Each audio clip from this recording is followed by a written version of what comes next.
ልብ እያላችሁ ስትሄዱ እየቆያችሁ ማስተዋል ጀመራችሁ ያስባለሁና ምን አለ መሰላችሁ ከላይ ዶክተር ደብረጽዮን በዚህ ጋር እጅ ይታያልና እኔ ግርም ያለኝ አንድ ነገር መጀመሪያ ባለቤቱን ካልናቁ አጥሩን አይነቀንቁ የሚባል ነገር አለ።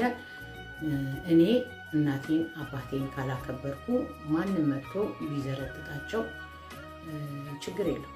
ምክንያቱም እኔ ያላከበርኩትም ጎረቤት ያከብራል ብዬ ስለማላምን ብዙዎቻችሁ ደግሞ በማታውቁት ገብታችሁ ለዚህ ስላደረሳችሁት ህዝባችንን ከልብ ያመሰግናለሁ። ይሄ ብዙዎች አያችኋለሁ ደቅት ላይ ሚዲያ ሆናችሁ ምንም በማያገባችሁ ያ ከጦርነት ከዛ መከራ ከዛ ሁሉ ስቃይ ወጥቶ ያልዳነ ህዝብ ወደ ቦታው ያልተመለሰ እናትና አባቱን ያላገኘ ልጆቻቸው የተሰዉበት እሱ ስንት ነገር እሱን ድብን አርጋችሁ ትታችሁ እንዲሁ ፖለቲካ ሀገር መርጣችሁ ከሀገር ወጣችሁ የሚመች ቦታ ጥሩ ነው እየኖራችሁ እየበላችሁ እየጠጣችሁ የገዛ ነገ የምትገቡበትን አሸንዳ ማክበሪያ ብቻ ሳይሆን እንደው መኖሪያ የምትፈልጓትን ትግራይ ብዙዎቹ የተሰውባትን ትግራይ እናንተ የፖለቲካ ተንታኞች ሆናችሁ የሚመች ቦታ ቁጭ ብላችሁ ተንታኞች ሆናችሁ ለዚህ ስላበቃችሁት መጀመሪያ እንኳን ደስ አላችሁ እላለሁ።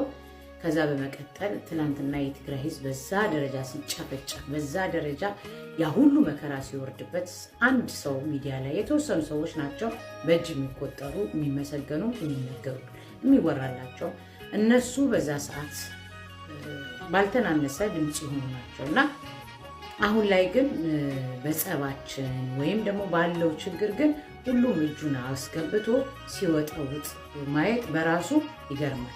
ለዛ ነው ባለቤቱን ካልነቀነቁ አጥሩን አይነቁ አይጥሩን ካልነው ምናምን የሚባለው ለዛ ነው።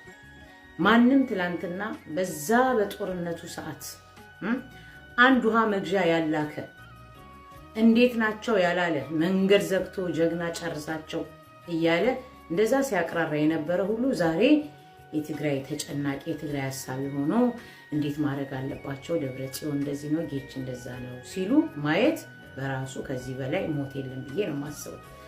ስለዚህ እኔ በፊትም ፖለቲከኛ ነኝ ብዬ አላቅም።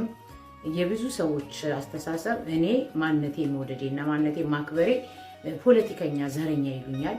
ምክንያቱም ማንነቱን የማያውቅ ማንነቱን የማይወድ ሁልጊዜ ሰው ሌላ ሰው የራሱን መውደዱና ማክበሩ እሱን የናቀው ወይም ደግሞ እሱን የጠላው ስለሚመስለው ያ እንደማይገባቸው ስለማቅ ብዙም አልጨነቅም።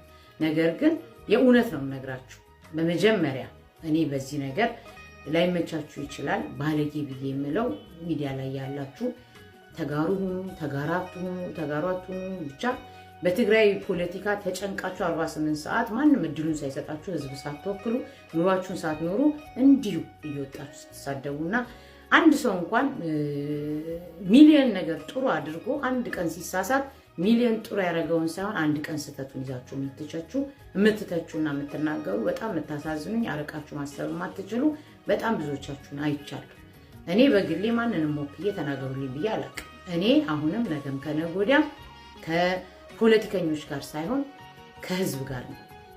ከየትኛው በሂውማኒቲ ከየትኛው ብሔር ብሔረሰብ ጋር ከሚጎዳው ጋር ሁሉ ነኝ። ነገር ግን እንደ አንድ ትግራዊቲ እንደ አንድ የትግራይ ተወላጅ እንደመሆኔ ምንም አዲስ አበባ ተወልጄ ባድግ ደሜ ትግራዊ ነውና ትላንትና አዲስ አበባ ተወልደሻል ወይም ትግራይ ተወልደሻል ብለው ሳይሆን በትግራዊነቴ ነው ጁንታ የቀንጅብ አሸባሪ ካንሰር ነቀርሳ ጸጉረ ልውጥ ምናምን ሲባል የነበረው በዛ ምክንያትም ነው ላልተወለድኩባትና ለማላቃት አይቻት ለማላቀው ትግራይ እንደዛ አሞኝ ድምጽ ሶን የነበረውና ለዚህ ስላበቃችሁት አመሰግናለሁ። አሁንም ዛሬም ነገር በማያገባቸው ገብተው ትላንትና ድምጽ ሳይሆኑላችሁ ዛሬ ህዝብ ለመለያየት አንዴ በሃይማኖት መጡ አንዴ በዚህ መጡ። አሁን ግን እነሱ አሸነፏችሁ። ከዚህ በኋላ ምን ወዴት ለመውሰድና ምን እንደቀራችሁ አላውቅም። ነገር ግን እኔ አሁንም ከተቸገረው ህዝብ ጋር ነው የምቆመውና በጣም ስላዘንኩና ስለደበራችሁኝም ነው የምናገረው።